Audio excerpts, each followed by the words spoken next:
ঢাক বাজতেছে, সারাদিন অপেক্ষা করলো। আচ্ছা, একবারও কি ফোনে কথা বলা যায় না? রাজু, তুমি কেন আমাকে ফোন করলে না?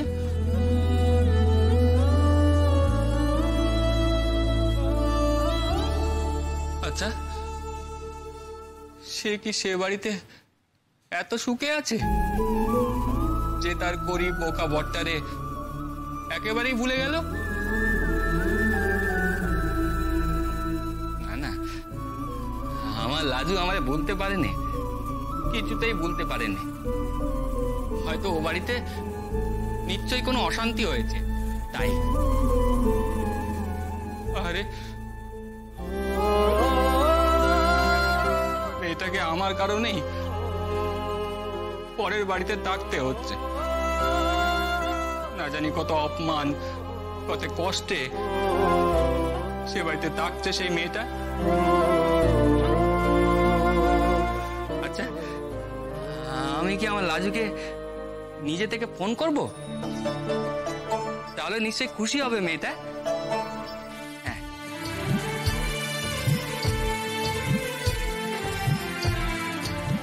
ও বাবা,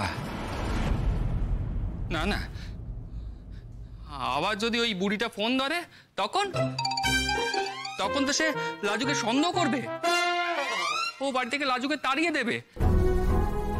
তখন আমার লাজু কোথায় যাবে? তার বাপ মার ঘরে তো তার তাই হবে না, আর আমিও আমার কাছে তাকে নিয়ে আসতে পারবো না।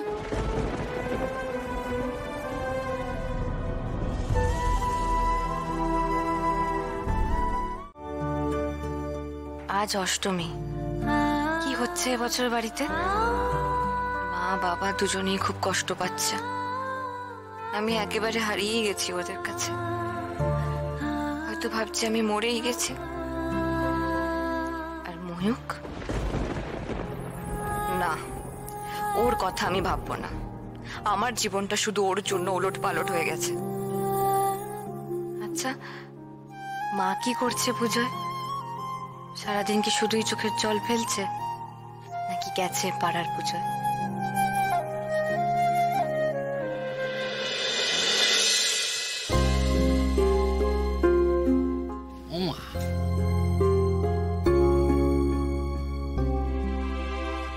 কি গো, এখানে একা বসে আছো কেন?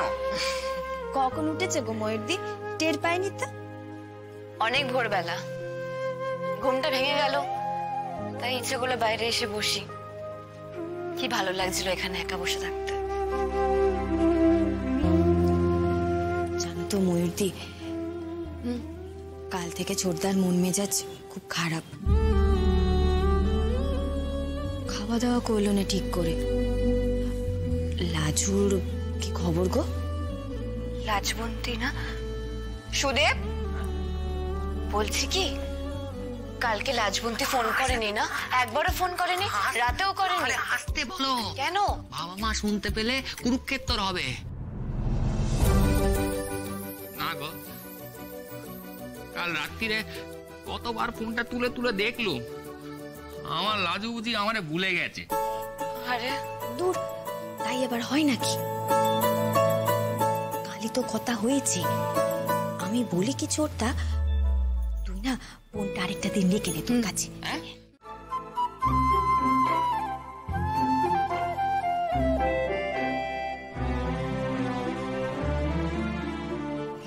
করবো কি? ধরবে তো? কাল ফোন করিনি বলে নিশ্চয়ই গোসা হয়েছে। কি জানো ছিল নম্বরটা? না, তার আর ফোন আসবে না। এতক্ষণ অপেক্ষা করলুম। কি নিষ্ঠুর তুমি লাজু। কিন্তু এখন আমি কি করব? আমার যে মনটা বড় ঝটপট করতেছে গো। আচ্ছা, আমি কি একবার লাজুকে ফোন করে দেখবো? দেখি। কিন্তু ওই খিটখিটে বুড়ি ফোন ধরলে?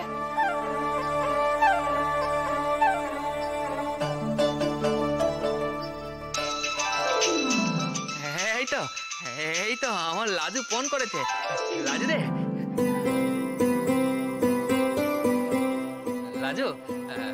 লাজু রে, তোর মনে আছে তবে আমার কথা? অমন কথা কেন বলছো? তোমার কথা মনে থাকবে না? তবে তুই কেন আমাকে কাল ফোন করলি না? আমি ভাবলাম তুই বুঝি আমাকে বললি।